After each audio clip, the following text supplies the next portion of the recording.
Good afternoon, everybody. It's so quiet in here.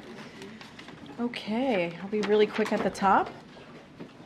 Okay, wow, don't break that. Okay, so kicking us off today is National Economic Advisor Lael Brainard, who will be previewing the president's trip. As you all know, he'll be heading to Allentown, Pennsylvania tomorrow, along with the new data. She'll be talking about that today that came out on inflation and the small business boom under President Biden and Vice President Harris, with 3 years in a row of record-breaking small business applications. With that, Lael, the floor is yours.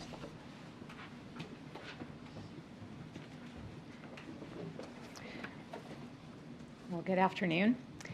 Tomorrow the President will travel to the Allentown area where he'll meet with small business owners. And as he did in Milwaukee a few weeks ago, he'll hear about how communities that had been left behind are making a comeback. Allentown was poorly served by trickle-down economics. It once was a booming steel town. But before the pandemic, employment and small business opportunities were lagging in Allentown. Thanks to the resilience and grit of the community and President Biden's policies, Allentown is making a comeback, as are many other towns around the country. Since the president took office, 32,000 jobs have been created in Allentown, and the unemployment rate has dropped from 6.4% to 3.9%. That's the lowest rate in 30 years. 17,000 more Allentown residents now have access to high-speed internet, and we're seeing investments in infrastructure and energy that are modernizing airports, fixing bridges, and supporting distribution centers and manufacturing like Pratt Industries. And an especially strong sign of hope and confidence, 4,000 applications have been filed to open businesses in Allentown in just 3 years. And that is part of a bigger picture. We got some data today that shows that we really are seeing a small business boom across America.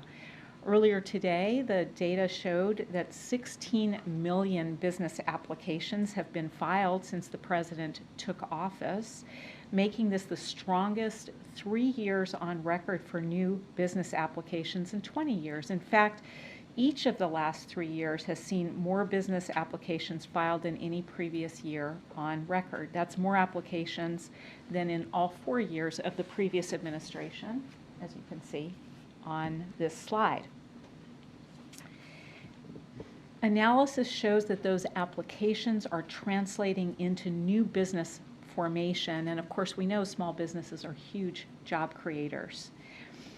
Small business growth has been particularly strong among Black and Hispanic entrepreneurs, with Black business ownership doubling and Hispanic business ownership up 40% compared to before the pandemic.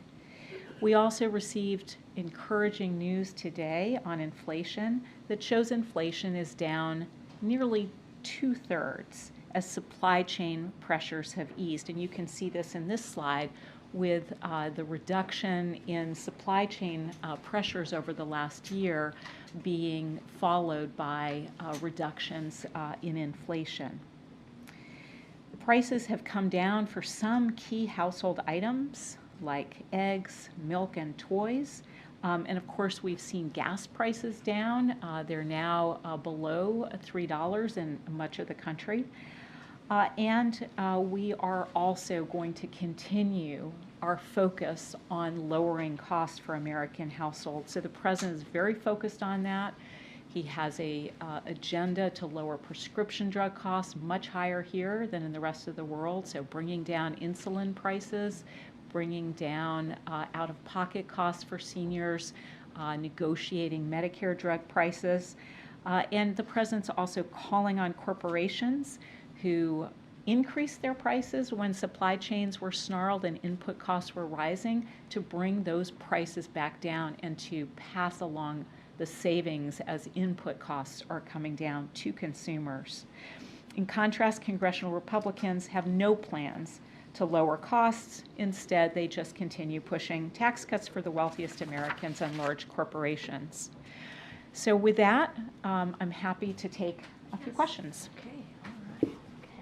Thank you, Karine. Quick question on the CPI numbers. Car insurance rate increases alone accounted for about 15% of the overall increase in CPI, and as a category was right up there with housing and rent. We want to understand what the administration is doing to tackle this. What leverage do you specifically have when you are talking with insurance companies? Yeah, so the administration has a variety of tools to look at particular areas where prices might be elevated. We are very focused where we have legislative authorities on using those, and that's really the earlier actions that we're taking on insulin, on Medicare, drug price negotiations, on out-of-pocket costs. Those are legislative authorities. We also, through our independent agencies, have both enforcement and rulemaking authorities, and that's where you've seen the action that's been so important on overdraft fees and bounce check fees and areas like family seating and baggage fees. And so in the area that you're mentioning, we may have some authorities there as well, but those sit with independent agencies. And then finally, of course, there is just the call to big business to bring down those prices that they increase so much when supply chains were snarled, and pass those savings on to consumers. Are those agencies specifically talking to any of the insurance companies going forward? I would imagine some of those conversations are ongoing. Is there anything new that's happening that you can talk So about? I can't speak to particular actions by some of the independent agencies, but I can say that over all of our independent agencies, there's a real focus on tackling unfair and deceptive price practices that are leading to greater costs for American consumers. Thank you, Layla. It's nice to see you. Can you talk to us a little bit about how your team is monitoring the situation in the Red Sea, and what is the level of concern right now about the potential for that to drive up prices and mess up the global supply chain? Yeah, so the national security team is focusing on the attacks in the Red Sea area. We are very focused on the economic side, on monitoring potential effects on the U.S. economy. So far, we really have seen very little effect on the U.S. economy. Some shippers are taking alternate routes that is leading to longer shipping times, but so far that really hasn't had an effect on the U.S. economy. And again, as you can see here, the supply chain pressures measure that is the most comprehensive is down all the way back to pre-pandemic levels, which is due to all the work that this administration has done with the private sector on shipping, on trucking, on semiconductors, on a whole range of areas to get those supply chain pressures down. Do you have a sense of how long before this becomes a bigger issue? Is it days or weeks? So we'll continue monitoring.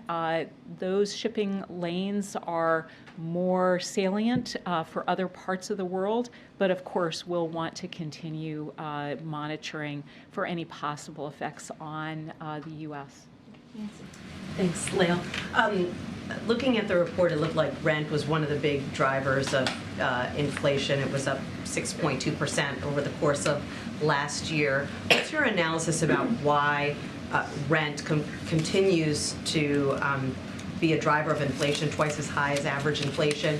And what is your outlook for the next year when it comes to rent, particularly since mortgage rates are still so high, making it difficult for people to buy? Yeah, so the rent affordability and housing affordability generally is an area that really is salient for a lot of households as they sit around their kitchen tables paying their bills. Housing is a big one. We are very focused on housing affordability. We'd like to see Congress pass housing tax credits. The president has put them in his budget every year. Those have always been critical for increasing the supply of affordable rentals. We also have put forward proposals for first-generation home buyers to make that more affordable. Mortgage rates have actually come down over the last few months, so they've come down by about 1.25%. That will make a difference, but we're going to continue putting forward proposals and fighting to make housing more affordable, and we hope Republicans in Congress will work with us on that. Without that legislation, do you foresee any relief in the rental market over the next year? Well, certainly there are a lot of forecasts that do anticipate seeing those average rents coming down, but that's not enough. We need to take action. We need Congress to work with us on that. Thanks. I wanted to ask about the tax negotiations on Capitol Hill, but first, just to follow on MJ's question, other than shipping time, what are the kind of real-time indicators that we should be looking at to see if there's an impact from what's going on in the Red Sea on the U.S. economy? So, of course, there's been a lot of focus on oil prices. Oil prices have been volatile, but we really haven't seen an increase there. And as you know, retail gas prices are down about $1.90 and are now below $3 for most Americans at the pump. But that is such an important expenditure for all American households that we're going to continue to monitor that very closely. Shipping costs, shipping times are something that we're also monitoring. And then on the tax negotiations, I know that the deal's still being hammered out and might not actually come together, so you guys may not have been able to do a full analysis of the impact, though if you have, feel free to share it with us. But I'm wondering how the White House is sort of balancing the potential impacts. Obviously, a child tax credit is something the president's fought for. The R&D credits against the worry about inflation and how it could kind of counteract some of the progress that you've seen on inflation. So we have consistently pointed to how effective President Biden's child tax credit policy was for lifting millions of American children out of poverty, and the president has consistently said that he wants to see the refundability, the availability of that child tax credit for low and moderate income families extended. So, you know, we are very much hoping that we can see a balanced package, but what is critical for the president is that the child tax credit be extended and particularly be made available for lower and moderate income families because it's so powerful in reducing child poverty. You spent a lot of time last year on the banking crisis. How do you assess the current health of the banking industry, especially the mid to smaller size banks that were affected last year? Yeah, so this time last year, of course, we were very focused on the fragility of some regional banks. The regional banking sector has shored up capital, shored up liquidity, is in a much more resilient shape now than it was a year ago.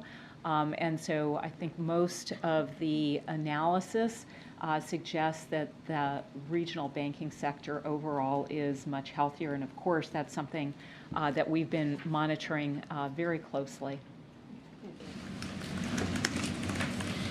Inflation is cool, but food prices are still high. What would you say to Americans who are worried about food prices, and why do you think that the phrase Bidenomics has not caught on?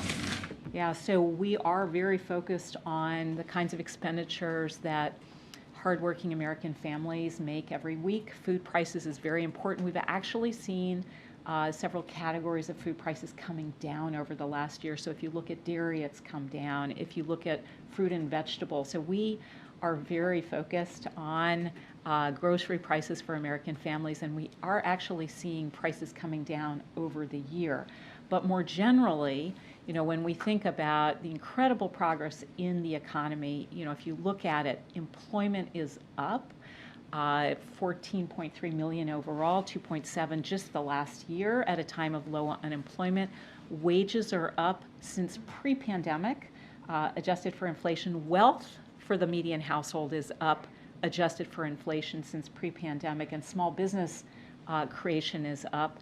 those are good things, but what the president's very focused on is, you know, the hardworking American family and what their expenses look like, how much breathing room they have at the end of the month, and that's where his focus is very much on continuing to lower costs. Why do you think the phrasing Bidenomics has not caught on? So I think, again, the president's economic policies are showing great results in terms of real wage gains, real employment gains, real wealth gains, but we still have work to do on lowering costs. Okay, we're gonna wrap it up. Go ahead, Tim. Thanks, Karine. Thanks, Lena, for doing this. So if you run down inflation from since President Biden came into office, overall CPI inflation is up 17.6%. Food, you're talking about, is up about 34%. Electricity is up 27%. So what's your message to Americans who are feeling this every day when they buy and use things? Yeah, so the president's message is very much he's fighting for American consumers. He is fighting to lower costs. And you can see it on healthcare. Healthcare is one of the single most expensive thing for most Americans. And he has gotten real gains there. Insulin prices down to $35 from $400, negotiated Medicare prices, $2,000 cap on seniors' out-of-pocket costs. We have gotten real gains on things like overdraft fees, bounce check fees, baggage fees, family seating. So we are going to continue fighting. And of course, the president is calling on corporations that were all too eager to raise prices when supply chains were snarled and input costs were going up. Now that supply chains are healed, he's calling on those same corporations to pass those savings on to consumers. But in that same time frame, when President Biden came into office, real wages are down 2.5%. So people are feeling that pain a little bit. Actually, let me just update the numbers on real wages. Real wages are up since pre-pandemic. And so, right, 0.8% no, as from of February of 2020. So that's just on average hourly earnings. Real wages are up over 1% for all workers, and they're up over 3% for moderate income workers. If you look at overall purchasing power, people can buy as much as they could pre-pandemic, and they've got $1,700 extra to spend. So in fact, the wage gains have outpaced inflation since pre-pandemic, and of course employment gains are also meaning more Americans are getting those paychecks, which is allowing them to continue spending and fueling the really good growth that we've seen. Thank you so Thank much. you. Thank you. Thank you. We'll have you back. We'll have you back. Thank you. All right, still have one more guest. So thank you so much, Lael. And also joining, as you can see, is Admiral John Kirby, who is going to give us an update on the Middle East. So, Admiral. Afternoon, everybody. I'll be very quick this afternoon. I'm sure you've all seen reports about the Iranians' apparent seizure of a merchant vessel called the St. Nicholas, a Marshall Islands flagged and Greek-owned oil tanker. While it was lawfully navigating waters in the Gulf of Oman, we condemn this apparent seizure. The Iranian government should immediately release the ship and its crew. These provocative and unacceptable actions need to stop. We'll continue to work with our allies and partners to deter and confront the full range of Iran's concerning and destabilizing behavior in close coordination, of course, with the international community. Now, I've gotten a question over the last 2 days, and each time I've gotten the question, my answer was probably as satisfying as a gravy sandwich. So this is about the decision before the Israeli Supreme Court. Obviously, I can't comment about cases before the Israeli Supreme Court, but I can affirm that the United States completely supports the critical work that journalists are doing around the world, and certainly in the conflict in Gaza. And we want to make sure that they're able to do that safely, securely, effectively, and with full transparency. So we discuss a wide range of topics with our Israeli counterparts. I'm not going to get into the specifics of diplomatic conversations, but I can assure you that media freedom is and will always be a part of those discussions.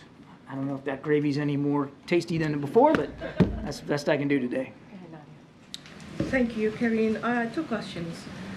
Today at the hearing of the ICJ, the judge said that under Article 51 of the convention that Israel is a signatory to, Gaza is an occupied territory. Despite the fact that Israelis withdrew troops, Israel maintains control over land and sea. And therefore, the protection of civilians in Gaza is a legal obligation of Israel. So, number one, do you agree that Gaza is occupied? And second, is protection of civilian legally under the Israeli jurisdiction? I'm not going to render a legal opinion from this podium, Nadia. We have said repeatedly that we believe these allegations, this case, is unfounded, and that there's no basis for accusations of genocide against Israel. That's not a word that ought to be thrown around lightly, and we certainly don't believe that it applies here. Now, to the question about civilians, again, I'm not an international lawyer. I'm not going to pretend to be, but we have since the beginning talked to our Israeli counterparts about the special burdens that modern militaries, particularly modern democratic militaries, have when they conduct military operations to protect innocent civilians and to protect civilian infrastructure. Those conversations continue, including on Secretary Blinken's trip. Since you're not an international lawyer, I will advise you to read what the judge said, which is Israel is in violation of Article 2A, 2B, 2C, and 2D. He said that the bombing campaign in Gaza is the heaviest in the history of modern warfare, including what the Russians doing in Ukraine. So he asked the Israelis to suspend immediately the military operations in Gaza. The White House position is no ceasefire. So is the Biden administration in violation of international law? No. And the call of the judge No. to suspend No. military operations No. in Gaza? The judge's statement notwithstanding, the answer is absolutely no. Israel has a right and responsibility to defend itself. We're going to continue to make sure that they can do that. We're going to continue to supply them with the tools and capabilities they need to do that. No country should have to live to that kind of threat next door. So no, we are not in violation, and we're going to continue to make sure Israel has what it needs. I'll add one more point. We're going to also continue to make sure that humanitarian assistance can get to the people of Gaza, that Israel conducts its operations in the most precise, careful, deliberate way possible so that they can minimize civilian casualties. Will you change your position if the final ruling is actually the I'm not going to violation? get into hypotheticals from here. We have made our position clear.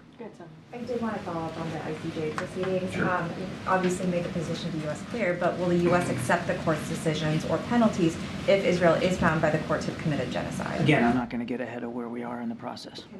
Can Israel count on the U.S. to block any potential sanctions that are levied by the court should it come to that? I'm just not going to hypothesize or get ahead of the process here. We've made clear our view on this particular case, and we've made clear our view on supporting Israel as they defend themselves.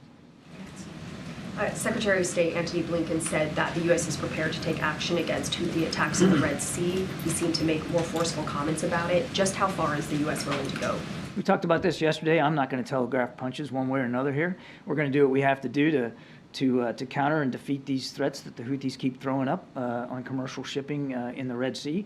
We'll continue to consult with allies and partners about the appropriate next steps, but that's as far as I'll go. What's the U.S. reaction to recent comments from the Houthi leader that any American attack will not go without a response and that the response would be bigger than the recent strike? Again, I'm not going to speculate about potential future military operations one way or another. As we have said repeatedly, the Houthis need to stop these attacks, and that they will bear the consequences for any failure to do so. And you talked about the U.S. Having discussions with the Israelis to lower the intensity of fighting. When are we going to see that happen? You'll have to talk to the Israeli Defense Forces about their operations. I'm not going to lay out their timetable or their schedule of events. They have talked about the fact that they recognize a need to transition to a new phase of the military operation. We have obviously encouraged that kind of thinking and that kind of planning, and we'll see what they end up doing, but it's really for them to speak to. Good. Thank you so much, Karine. John, Senator Kaine. So Patsy, It's okay. You're looking at me, so it's okay. Senator Kaine and more than a dozen Senate Democrats are working to block future administration's request to bypass congressional oversight of arms transfer to Israel. Your comments? It's hard for me to comment on some amendment language that we haven't seen and hadn't had a chance to take a look at. We're also very careful about talking about any pending legislation that could be considered on Capitol Hill. I would just tell you, broadly speaking, we obviously take the oversight responsibilities of Congress very, very seriously. We do the best we can to appropriately inform and consult with Congress as we provide foreign military assistance to other countries, including Israel, and that will continue. But if your You're saying, as you have said to my colleagues last week, that the U.S. is not actively assessing whether Israel is using these weapons in accordance to the laws of war, because you don't see any indication that Israel is violating those laws of war. And if there's no congressional oversight, no State Department internal review process, and no verification process on the ground, then how do we know that Israel is using these weapons in accordance to U.S. and international law? I wouldn't agree that there's no congressional oversight. I think that's going a step too far in terms of describing the relationship that we have with members of Congress and the kind of foreign military assistance that we're providing. We are in constant touch with our Israeli counterparts, as I've said repeatedly, and we still see no indication that they're violating the laws of armed conflict. They are defending themselves against a still viable threat. There are too many civilian casualties. We've said that before. We want to see them take steps to reduce that. But there's no indications that they are deliberately and wantonly violating the law of armed conflict. But just to clarify on that, John, if you say there is congressional oversight, has the administration given Congress a complete list of weapons that you are sending to Israel? When is that done before sending the arms transfer or after? Because as we know, there's two occasions of arms transfer already, December 9th and then December 29th, done under emergency stipulation by the Secretary. We follow the law. We follow the law, the intent and the spirit of the law. I'd refer you to the State Department for more details about that process. That's really under their purview. Just to underline, is the U.S. holding Israel with the same standard of accountability that we apply to other partners that receive American weapons? We are providing foreign military assistance to Israel as they defend themselves against Hamas. We have been very clear about what the expectations are for the use of that material, and that's not going to change. Thank you. Admiral, on Monday, you told one of my colleagues that the Situation Room's ability to track where cabinet members are is, in your words, generic, limited to the city they're in. That seems to be in line with Cold War era capabilities where principals in the line of succession had to call in their location to the central locator system that FEMA runs. Are you saying that in 2024, when I have a phone in my pocket that can be pinged to locate me within a couple of feet, or I get the same kind of capability for my dog if I want, that we don't have a way of knowing where each person in the line of succession is without them having to tell the Situation Room or FEMA or whoever is in charge of tracking their locations? I do not have a different answer to you today than I did to your colleague on Monday. There is a process by which cabinet officials and their location is tracked by the Situation Room. There is a check-in every morning where their general location is known and logged and reported. Their general location. Each of these principals is issued, I assume, is issued a mobile phone. I'm sure you have one. I know Karine has one. Let me stop you right there.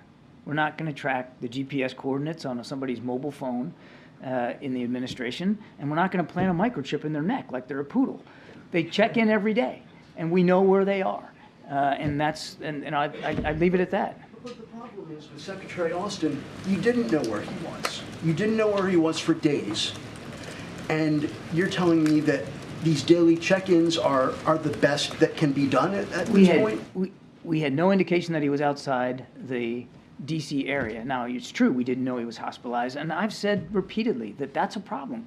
That should not happen again, that if a cabinet official becomes hospitalized or has to be seen for medical help, certainly to the degree where the authority has to be delegated, that the White House needs to know. And Karine has talked about the memo that Mr. Zients put out advising cabinet agencies to review those protocols. We'll get better at this. We'll learn from this. Why a poodle? Pardon? Why a poodle? Oh, I don't know. I don't have anything against poodles. I'm just teasing. Okay. Admiral, back to the seizure of the tanker. The Iranians reportedly are saying that the seizure was in retaliation for the U.S. confiscating the same vessel and its oil last year. What do you make of that allegation? I would put little stock in anything coming out of Tehran. This was a commercial vessel freely transiting international waters. No justification whatsoever to seize it. None whatsoever. They need to let it go. Thanks, John. There's a new report out from the Defense IG that says that American defense officials didn't fully account for nearly 40,000 weapons that the U.S. provided to Ukraine, sensitive material, small enough to be bartered, put on the black market. Does the White House have any reaction, any concern about that report?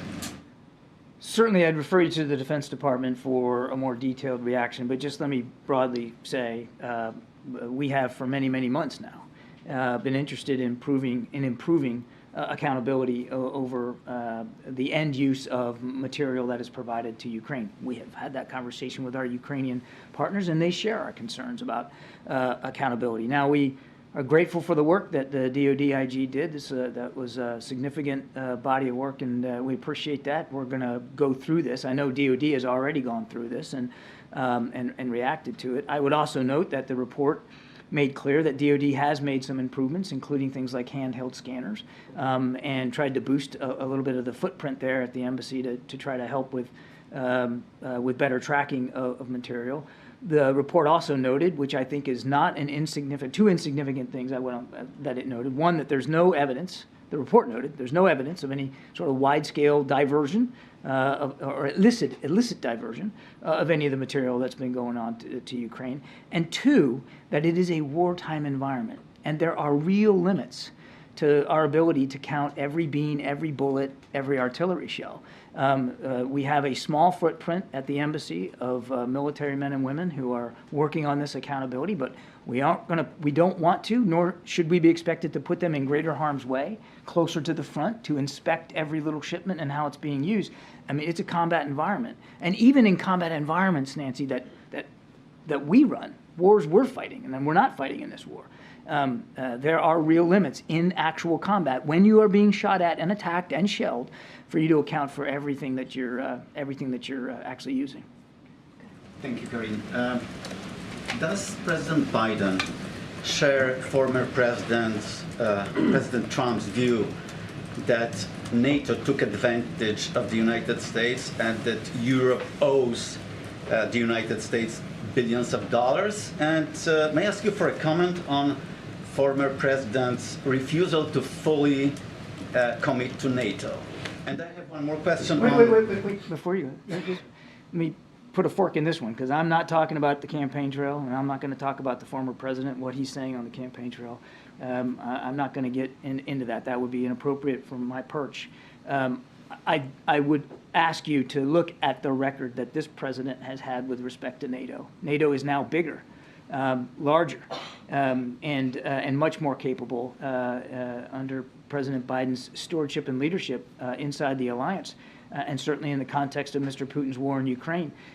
This is a president who has invested literally from the beginning in improving our network of alliances and partnerships, investing in their capabilities, investing in trusting in those relationships and making them stronger. And it's not just NATO, it's all around the world. What's your second question, or third question? Last week you told me that you're still discussing with your allies whether to confiscate 300 billion of Russian frozen assets. But Bloomberg reported yesterday that in November, the White House sent a note to Congress supporting similar such a legislation about confiscating Russian assets. Could you clarify your position? Do you support in principle confiscating those assets, but you're discussing just details or the way to do it, or you're still waiting? I don't have an update for you on that. Yeah.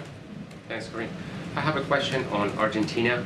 Argentina and the IMF announced a new staff-level agreement yesterday, and the IMF expressed support on President Javier Milei's economic policy. Does the White House support this new deal between Argentina and the IMF? I'll have to take that question. Thank you. We're seeing an uptick in threats against judges. One recent example, the judge overseeing former President Trump's civil fraud trial in Manhattan was the latest victim of a false swatting call.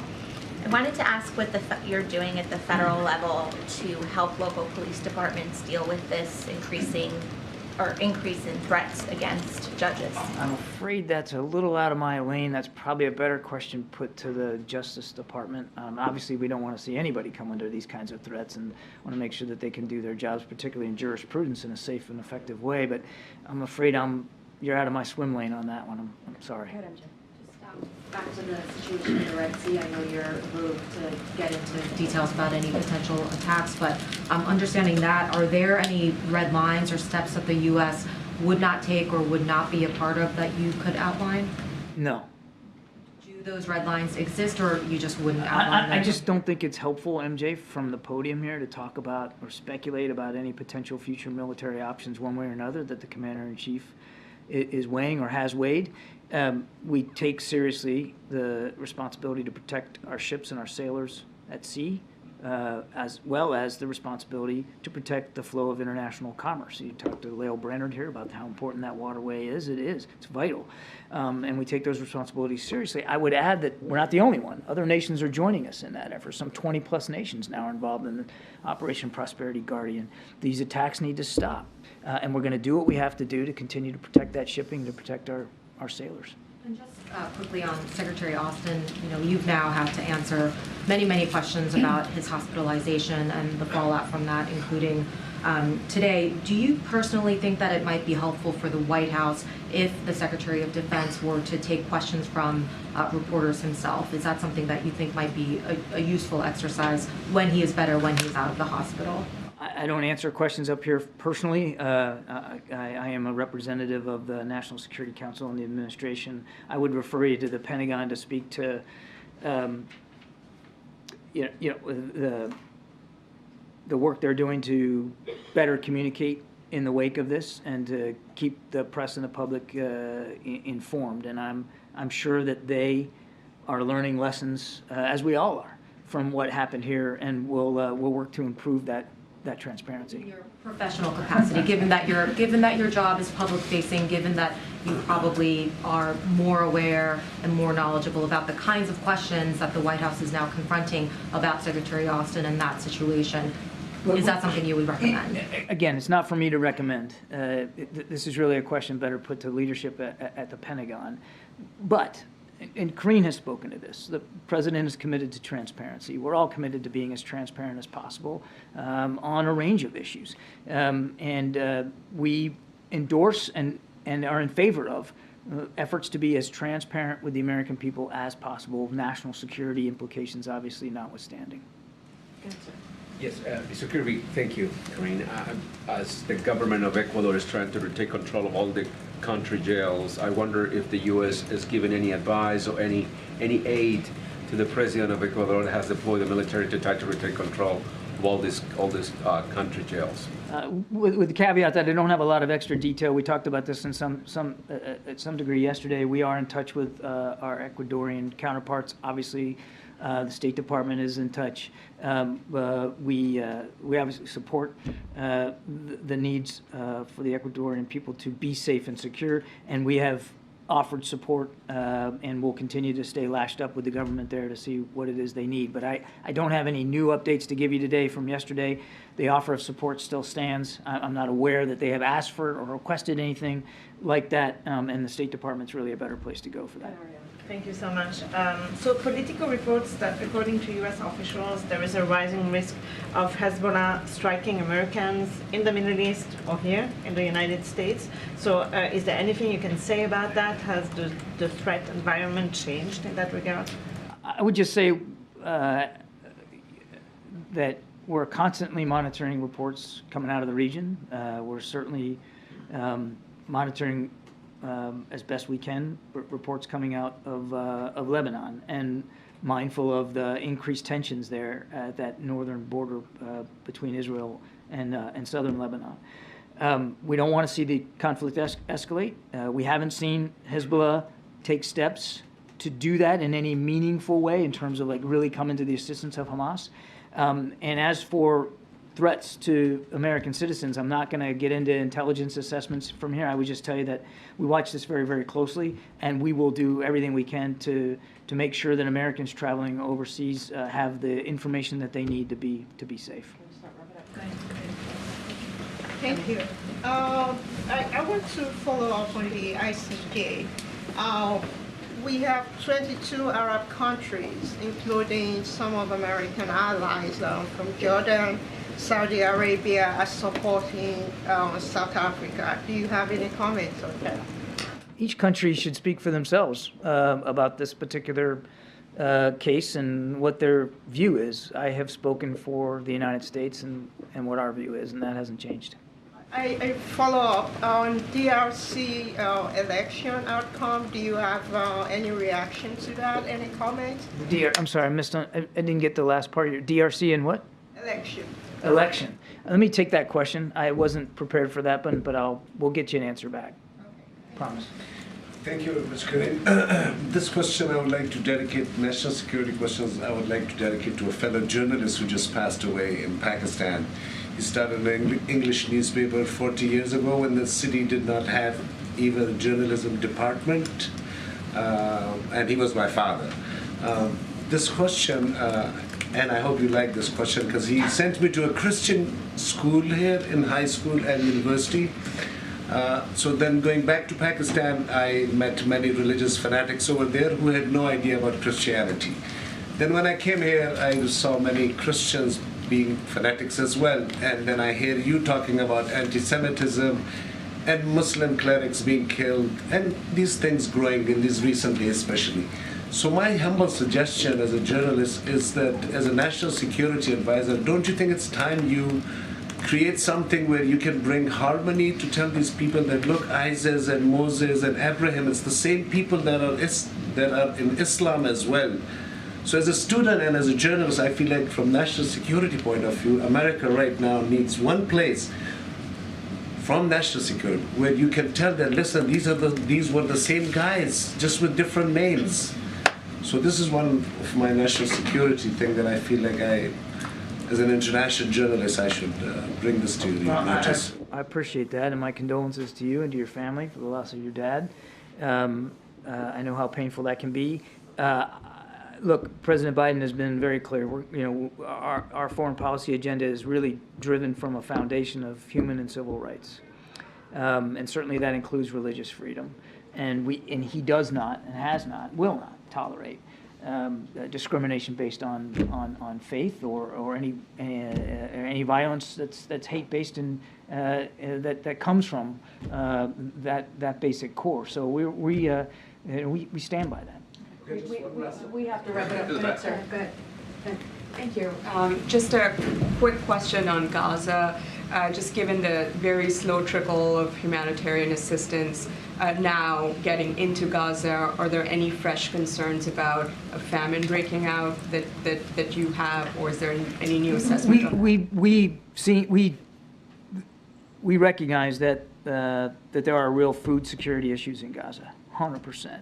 And that's why food has really been one of the main staples of the humanitarian assistance that we have been trying to get in, food, water, medicine, but food certainly right at the top of that list. We understand that there's a lot of hunger and starvation in Gaza. We're not taking that seriously, which is why Secretary Blinken, again on this trip, was so focused on trying to see what we can do to increase the volume and the speed with which those trucks are getting in. Now, we're grateful that the Israelis have opened up now Kerem Shalom. That allows a second venue, but I'm not gonna spin it here. There is not enough trucks getting in. We're not satisfied with the level right now. At the maximum on a given day, I think we've been able to reach around 200, and that's dramatically less than what was happening pre-war. Now, again, combat conditions make it harder to get stuff in there, but more work needs to be done, and I can assure you that we're not going to take our eye off that ball. We know that there's many people suffering in Gaza, not just from hunger, but other needs, and we're going to do everything we can to alleviate that.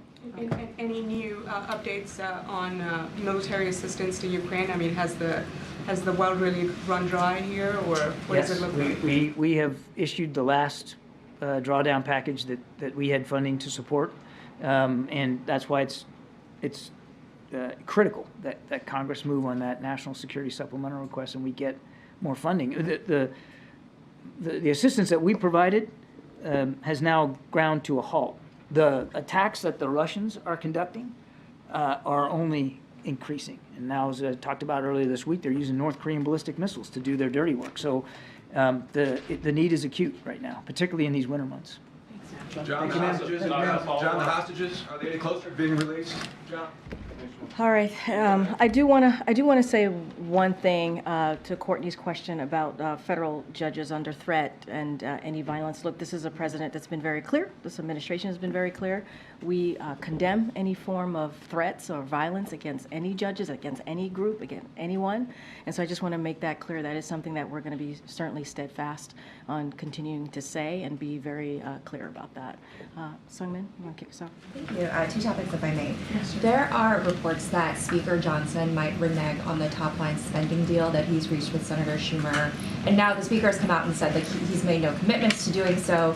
He's just talking with members of his conference right now. But what is the White House's message to House Republicans who want to not abide by that deal between Johnson and Schumer? So just a couple of things to say on that. Like, House Republicans, as we know, voted for an agreement back in May. That is what we know. That is a fact.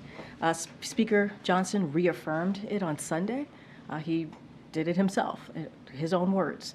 And so we have an agreement. Republicans need to keep their word and stop playing or any games here. We cannot have a shutdown. The American people do not deserve a shutdown, and that is their basic duty, to keep the government open. We've been pretty consistent about this. But again, there was an agreement House Republicans agreed on in May, and the Speaker Johnson reaffirmed it on Sunday. And on another topic, this week alone, President Biden has had 3 of his judicial nominees withdraw from consideration. So can you discuss what's happening with that? Are there vetting issues on the White House end? There didn't seem to be blue slip issues here. So are you facing more resistance from members of your own party on nominees?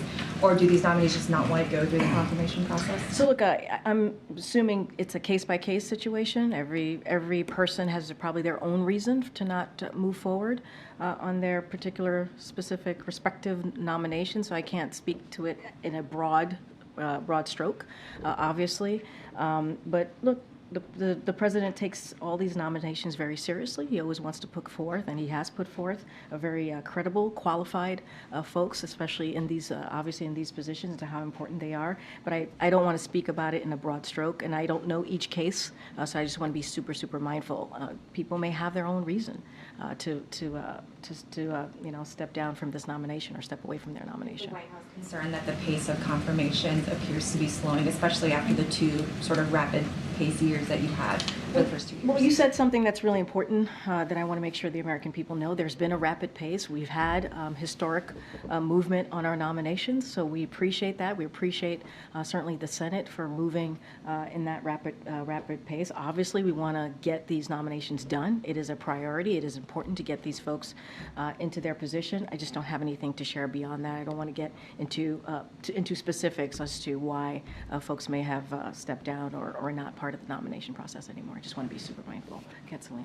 Senator Schumer said it's crystal clear that a CR is needed to keep the government open. You had said yesterday that kicking the can down the road is not the way Congress should be operating, but is the president prepared to sign a CR? I'm not going to get ahead. There's conversations happening, obviously. I don't want to get into hypotheticals from here. It is important to keep the government open. We've been very clear on that. There is a framework agreement here that is also important to note. And so I just don't want to get into hypotheticals at this point. Will the president sit down with congressional leaders this week?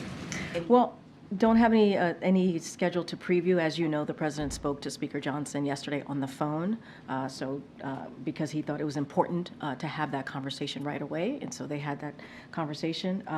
I just don't have anything to share on a preview, any meetings as it relates to the budget. Okay. Yeah, thanks, Karine. Question on immigration. We understand that Secretary Marquez is willing to testify before the committee, trying to impeach him.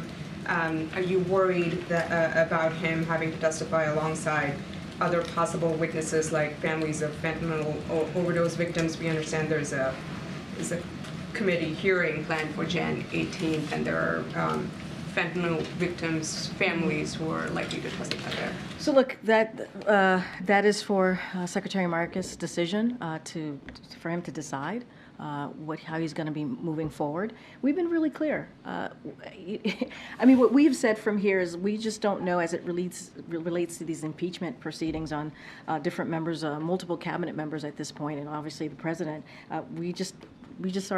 We've been really clear, like they are pushing and continuing to do these baseless accusation. It's almost as if, we have to ask the question, who else would they not impeach? Who wouldn't they impeach, right, in this case?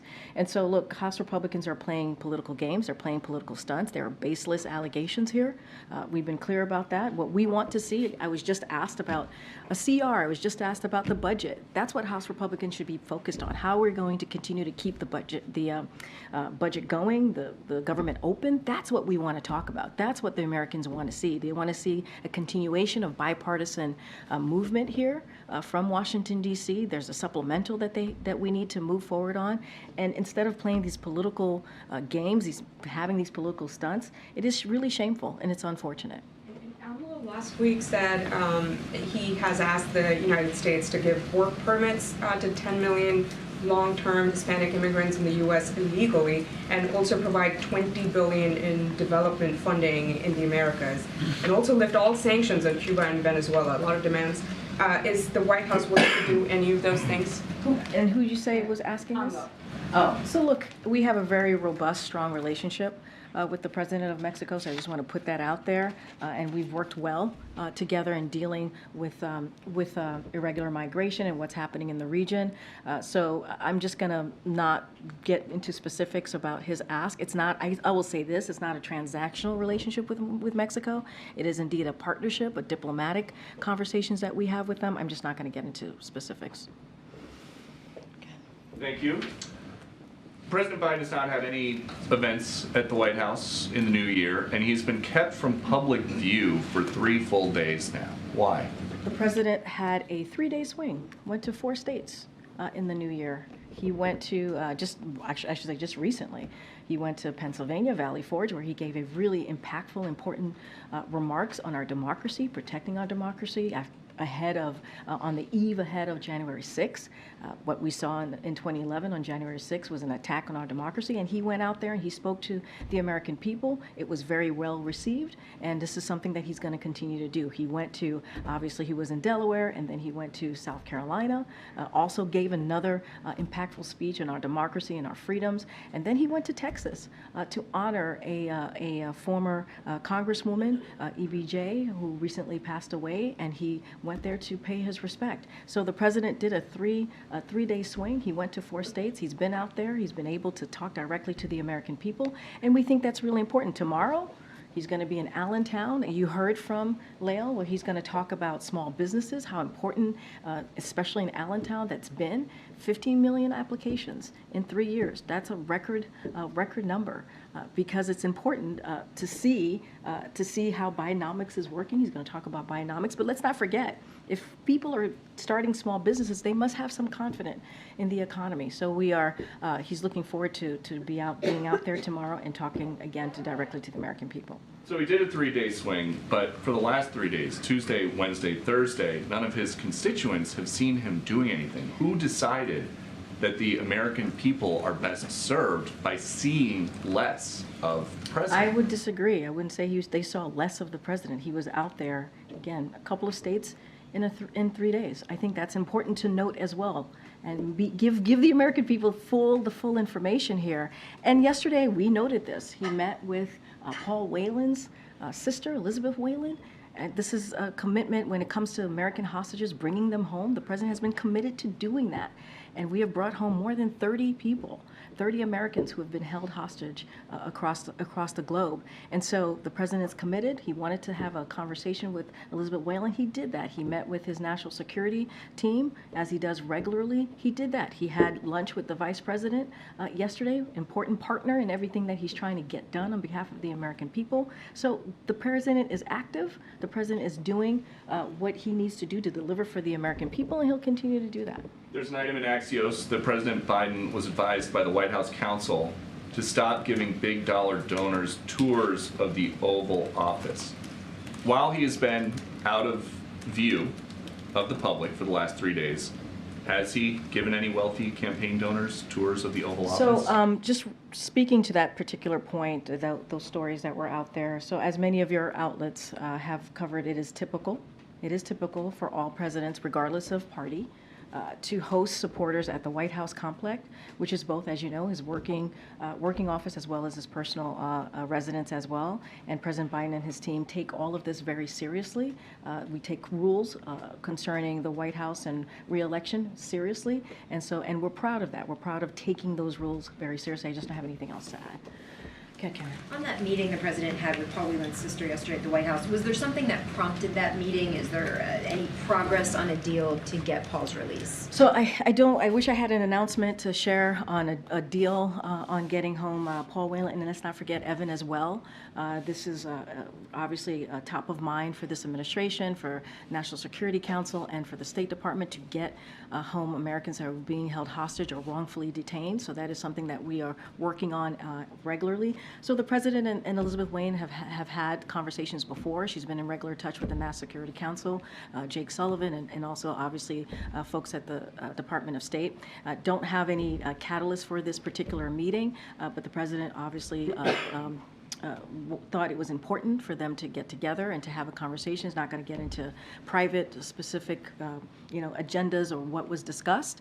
But look, this is something that the president takes really seriously. We saw him do that with the American hostages that are in Hamas, right, in Gaza, and how seriously he's been taking that for the past since October 7th, working around the clock. We see Secretary Blinken was in the region. We're constantly having those diplomatic conversations to get hostages home to their friends, to their families, and to their friends, and others, right? So he is taking this really seriously. So it's no surprise that he would have sat down and have a meeting with Elizabeth Whelan yesterday. In December, the administration had said it made a significant offer to secure the release of Whelan and Evan Gershkovich, but Russia rejected it.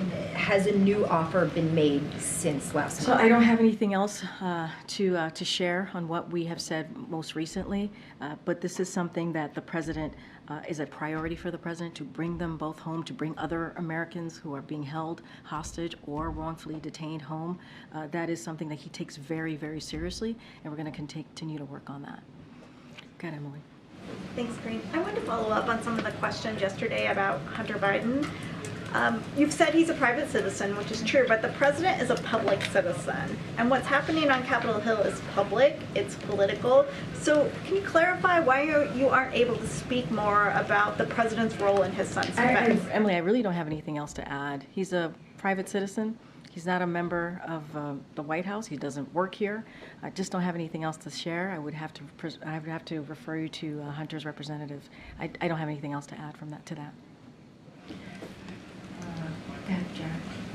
U.S. oil production hit an all-time high in 2023. I'm curious what the administration's sort of response to that measurement is and how it sort of fits in with the broader agenda of transitioning to EVs and the green agenda that the president talks so much about in the context of like job creation in the economy. Yeah, look, we've always said how important it is to transition to obviously the EV. And that's something that we take incredibly seriously. And obviously the Inflation Reduction Act, the bipartisan infrastructure law all play a very important role in this. And, one of the things that we've worked really hard on is making sure that, as we talk about oil production, making sure that gas prices go down, right? And that is something that we have seen over the past couple of months. We see that they're under $3 in about 28 states. So look, when it comes to oil production, we've also said that what the corporation profits, like Americans should feel that as well. And so that's something that the president's going to continue to speak to as well. I don't have any specifics to say about 2023, but that's been kind of the road that we have looked at as we think about oil production, as we think about clean energy, and how we want to move forward with electric vehicles and how important that is as we deal with the climate change. I'm trying to call people. Go ahead. Thanks, Karine. Do you have a new strategy to try to get Julie Su confirmed now that the president has renominated her? And why did he decide to stick with her after she couldn't get confirmed Well, we think she's last year? done an excellent job. She's done a great job as the acting Secretary of Labor. We've had a couple of negotiation agreements that she was very much involved with labor, and helped us helped either with technical assistance or being directly involved land some of those agreements that were incredibly important to labor workers and their families. So that's important. We think she's done a great job. We think that she should go through the nomination process. We think she should be the Secretary of Labor. And so, of course, the president is always going to go with the person that he believes is the most qualified, and she is indeed the most qualified. Let's not forget, when she was the deputy secretary, when she was going through that process, she went through nomination. She got the support. So there's no reason that this can't happen again. All right, we're going to start wrapping it up. Go ahead, sir. Yeah, thanks, Karine. Governor Westmore earlier this week proposed launching a statewide gun violence prevention center like the White House has suggested. My question is, have you been in touch with any other governors about this initiative? So, look, I think it's important. We are glad to see that the governor of Maryland has started an office to prevent gun violence. Obviously, as you know, we did that here, which is one of the first office of its kind. We are constantly in touch with local and state officials and localities on how to move forward in dealing with gun violence in their communities. I don't have any conversations to speak to about any other states doing the same. Is the president disappointed at all that that initiative hasn't, been embraced rapidly by some of these states experiencing a rash of, violent murders and other violent? Look, the president has been very clear.